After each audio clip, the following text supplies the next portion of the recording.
Welcome to the Deep Dive, where we explore a world of information tailored just for you.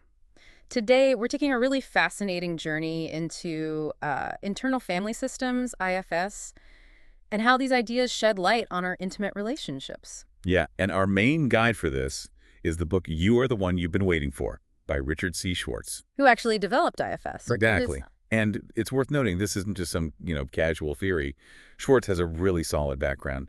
We're talking systemic family therapy, serious academic work. He wrote key texts, worked at places like the University of Illinois at Chicago, the Family Institute at Northwestern. So it's grounded. Okay, good context. So let's get to the heart of it. What's the basic idea of IFS for understanding, well, ourselves? Well, IFS gives us this really different and I think ultimately quite compassionate lens. Instead of seeing inner conflicts as like problems to fix, it suggests we're made up of these different parts. Think of them as distinct feelings, thoughts, even physical sensations. Yeah. Each has its own story, its own job. Like an inner committee or something. Kind of, yeah. And the goal isn't to eliminate any parts, but to understand them. And crucially, to access what IFS calls the self, The self. which is seen as this core of calm, clarity, confidence, compassion. It's inherent in everyone, like a wise, resilient center. Okay, so we have these parts, sometimes pulling in different directions. Precisely. And the work is about helping these parts, especially the ones carrying really extreme beliefs or heavy emotions, to kind of release those burdens, Yes. unburden them. So they're not running the show unconsciously. Exactly. And how does this internal world, these parts and the self, play out in our romantic relationships? That's the focus of this book for you, the listener. Right. The central idea in the book is pretty radical, actually. It's that to build really strong, resilient, loving relationships, we first need to become the primary caretaker of our own exiles. Exiles. That sounds significant. What are they? They're typically the younger, more vulnerable parts of us, the ones holding the pain, the shame, maybe feelings of worthlessness from past experiences, often from childhood. The wounded inner child parts. Very much so. Yeah.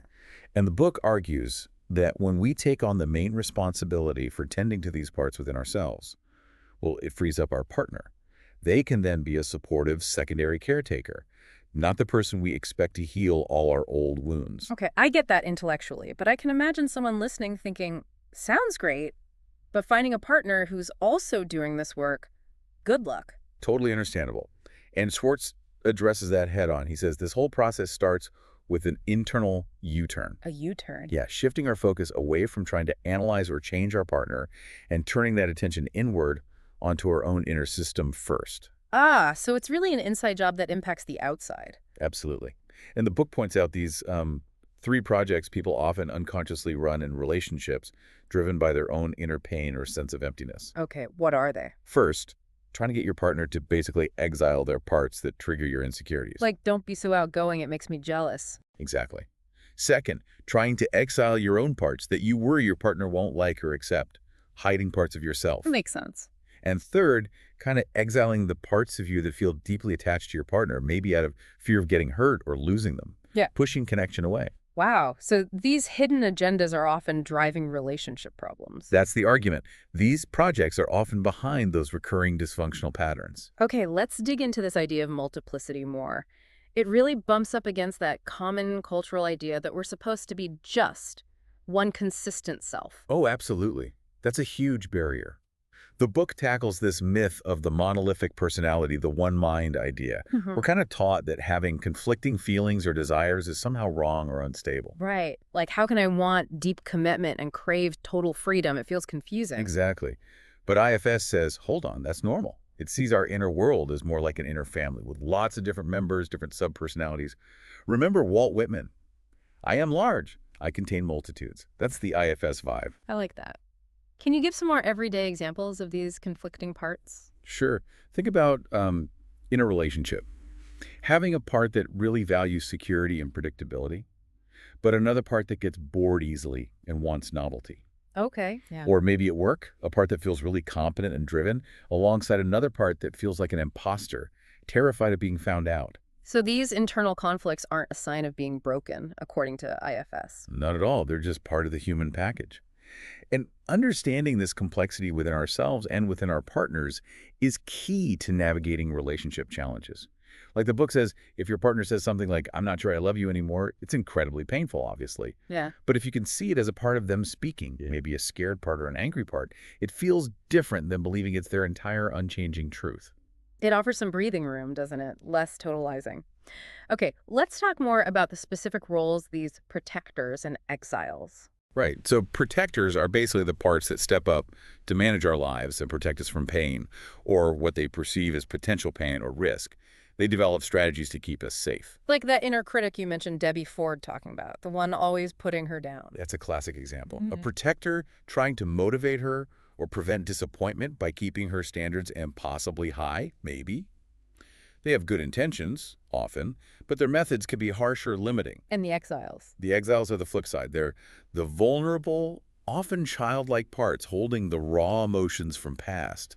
Hurts the sadness, fear, shame, loneliness. This stuff we typically try not to feel. The parts we push away. Exactly. They get exiled from our conscious awareness, often because feeling their pain was too overwhelming at the time, maybe in childhood. And how do these two groups, protectors and exiles, relate to each other? Is there a connection? Oh, a huge connection. Protectors often arise specifically because of the exiles. Their main job becomes managing the exiles, keeping them quiet, keeping their intense feelings contained, preventing them from getting hurt again. So the protectors are like the managers or guards for the vulnerable exiles. You got it.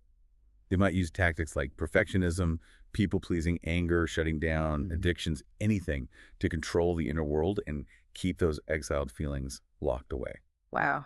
Okay, and to really grasp how these exiles develop and why they're so potent, you mentioned the book uses this magical kitchen metaphor. Yes, it's a really vivid way to understand it, drawing inspiration from Don Miguel Ruiz. Okay, paint us the picture. The magical kitchen. Imagine like the ideal inner setup. Yeah. Your parents, or maybe symbolically your own core self, run this amazing kitchen. There's always an abundance of exactly what the inner children, your parts, need. Love, attention, validation, acceptance. It's unconditional. Sounds lovely. It is. In this scenario, the parts feel secure, nourished. They don't need to fight for resources or look outside for scraps. They trust the food is always there. A secure inner attachment, basically. Precisely. But now, picture a different kitchen. Maybe the food, the love, the attention is scarce. Perhaps the parents are struggling themselves. They're depressed, conflicted, unavailable. Okay. The littlest children, the most vulnerable parts, the future exiles get desperate. They're starving for that connection. But maybe their needs feel too big, too overwhelming for the caregivers, or even for our developing system. So what happens to them? Metaphorically, they get locked in the basement, out of sight, out of mind. That's how vulnerability, joy, sensitivity, spontaneity, all these vital parts can become exiled. They carry the pain of that original unmet need. That's a powerful image. Locked away, but still there. Exactly. And meanwhile, upstairs, the older children, the protectors, sense the distress, the instability. They try to take control. They might become really rigid, controlling, hypervigilant, maybe critical. They're trying to manage the situation and prevent those basement kids from causing chaos or getting hurt again. Trying to keep a lid on everything. Right. And into this whole setup comes the Candyman. The Candyman. This represents an external source, often a romantic partner, who seems to offer quick relief to those starving, exiled parts. Like offering sugary treats. It feels good momentarily, it meets some kind of need, but it's not real nourishment. The romantic rescue idea. Someone from the outside will finally feed those hungry parts. Exactly. But it often leads to dependency, unhealthy patterns like relationship junk food. The metaphor really drives home that if we can learn to provide the real food, the love, acceptance, understanding to our own inner parts from ourselves. Then they won't be so desperately seeking it outside in potentially unhealthy ways. Precisely. They won't be so susceptible to the Candyman. You become the reliable source in your own internal kitchen. That makes so much sense. The magical kitchen really clarifies how unmet needs drive us. And this leads directly into how these exiles impact our relationships, right? This whole romantic rescue dynamic. Absolutely. Think back to Debbie Ford's experience. You mentioned that deep, not good enough feeling from childhood. Yeah, driving her to constantly seek external validation. That's a classic example. That feeling of core inadequacy, which many people carry in some form, fuels this intense search for a partner who will finally make that pain go away, who will rescue them from that feeling. And hope that their love will be the magic cure. Exactly. We unconsciously project this hope onto our partners. But the thing is, the intense needs of our exiles, That neediness, the jealousy, the fear of abandonment can really surface and, frankly, overwhelm the relationship. It puts immense pressure on the partner. Totally. And then when the partner inevitably can't meet those deep, often bottomless needs, what happens? The protectors step in. You got it. The protectors jump in to manage the situation, maybe with anger, blame, criticism, withdrawal, pushing the partner away, ironically, while trying to protect the vulnerable exile. It becomes this painful push-pull cycle. Oof. Yeah, I can see how that plays out. So how do we break this cycle? This must be where the U-turn comes back in. This is exactly where it becomes essential. That deliberate choice to turn our focus inward, to say, okay, this intense feeling, this need, belongs to a part of me. How can I take care of it? Becoming your own primary caregiver for those exiled parts. Yes. And when you start doing that consistently, something amazing happens in the relationship dynamic. What's the shift?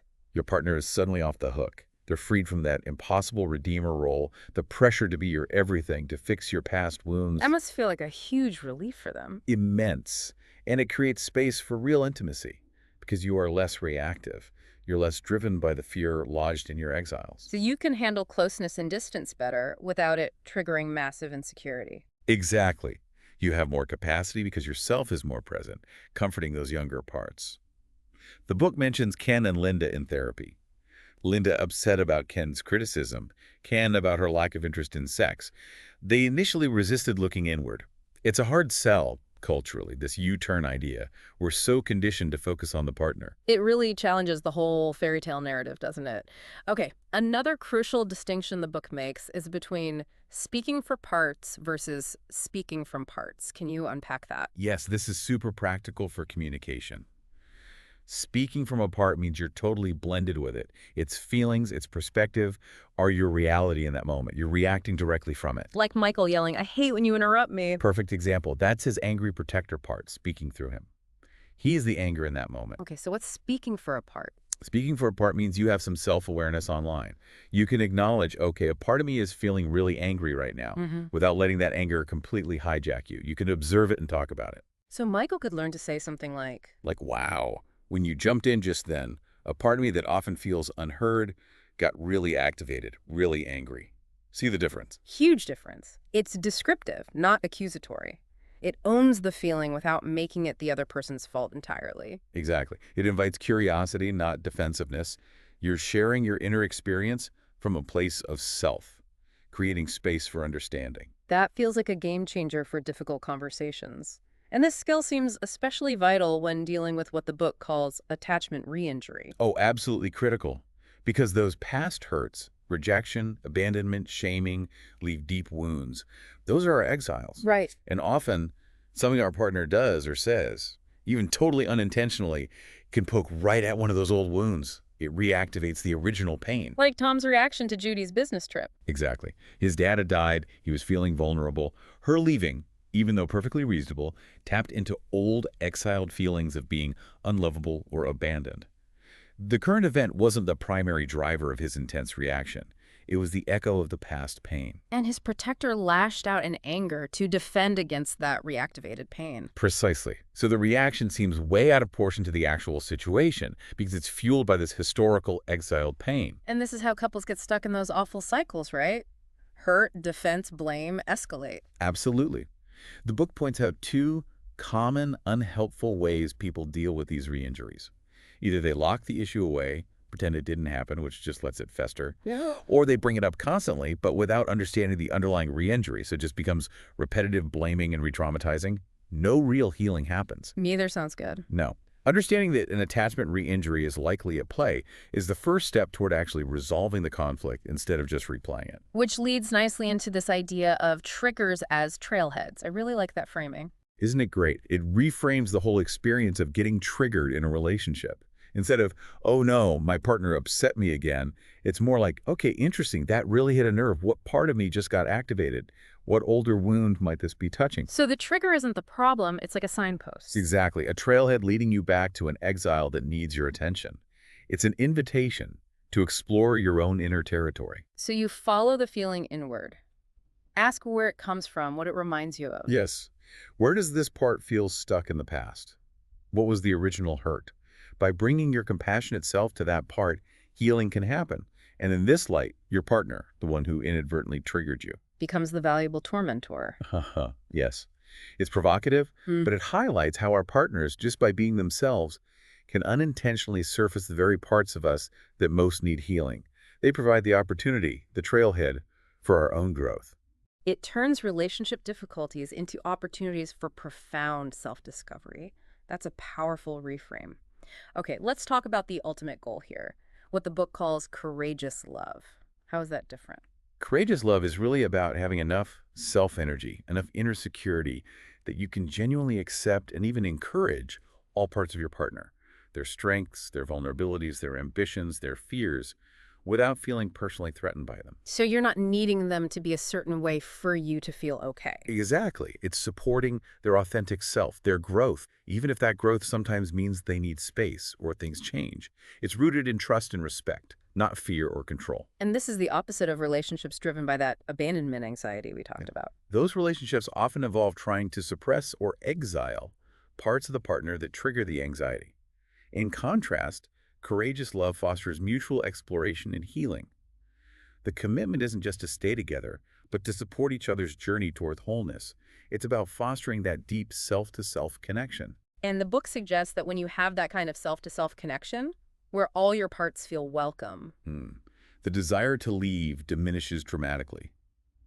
Why would you want to leave a relationship where you feel so seen, so accepted, and so free to be yourself, while also supporting your partner in doing the same? It sounds incredibly fulfilling. This also changes the view on conflict, doesn't it? Not just a problem, but An opportunity, a huge one. Conflict signals that parts have been triggered. Instead of seeing it as failure, see it as diagnostic information. Okay, what protectors are up? What exiles are feeling threatened here in me and in my partner? and the key is trying to stay in self during the conflict, the eye in the storm. That's the goal. Maintaining that calm, curious, compassionate self-leadership, even when strong emotions are flying around yours and theirs.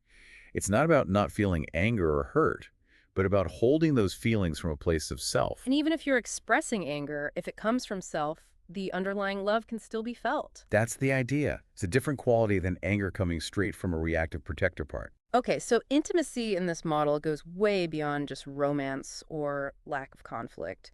The book outlines 4 types. Yes, 4 distinct but interconnected forms. The foundation is self-to-self connectedness. That underlying resonance between two people who are both connected to their own core of calm, clarity, compassion. It's the bedrock. The stable base. Right. Then there's part-to-part connection. This is when specific parts connect. Maybe playful parts having fun, creative parts collaborating, sexual parts expressing desire. Even complementary parts, like a nurturing part connecting with a vulnerable one. This is richest when grounded in that self-to-self connection. So are different facets engaging, ideally from that secure base? Exactly. Third is secondary caretaker intimacy. This is really special. It's when one partner, from their self, consciously offers comfort and care to the other partner's vulnerable, exiled part, and that partner allows it. It requires immense trust. Wow, that sounds incredibly deep, like really holding space for someone's deepest wounds. It is. It's profoundly healing. And the fourth type is intimacy through disclosing about parts. This isn't just venting from a part, but sharing about your inner world from self. I notice my critical part gets loud when. This builds safety and understanding, allowing your partner to see your inner workings without feeling attacked. So these 4 together create a much richer picture of intimacy. And maybe you redefine soulmates less as finding a perfect fit and more as finding a partner for this mutual journey of healing. That's exactly how Schwartz frames it. Partners committed to helping each other heal and learn to love from self. Finally, the book really stresses the importance of repair. Things will go wrong, feelings get hurt. Inevitably. No relationship is rupture-proof. The key is the capacity for repair. Can you circle back after a conflict? And what does good repair look like? It involves truly seeing your partner's hurt from their perspective, even if you don't agree with it. Offering genuine empathy, expressing regret for your contribution, not just a forced sorry, and crucially, taking steps to understand the parts within you that drove your behavior so you can try to prevent it from happening again. It's about taking responsibility for your side and showing you care about the impact. Yes, and when couples learn they can repair, that ruptures aren't the end of the world, they relax. They build trust that they can navigate difficulties together. It breeds hope and resilience. This has been such a rich exploration. Thank you. It feels like the overarching message from Schwartz is that the road to better relationships, that courageous love, truly starts within. Understanding our parts, caring for our exiles. That's the heart of it. Becoming your own primary caretaker frees your partner, frees the relationship, and allows that deeper, more resilient intimacy to grow. And reframing those difficult moments, those triggers, not as problems, but as trailheads. Pointing the way to deeper self-understanding and healing, your partner becomes that, sometimes uncomfortable, but ultimately valuable tormentor, guiding you toward growth. It flips the script entirely. It really does. So, for everyone listening, here's a final thought to take with you. Who are those basement children, those exiled parts within your own inner system that might be quietly or maybe not so quietly longing for your attention? Consider how making that U-turn, shifting your focus inward to understand and nurture your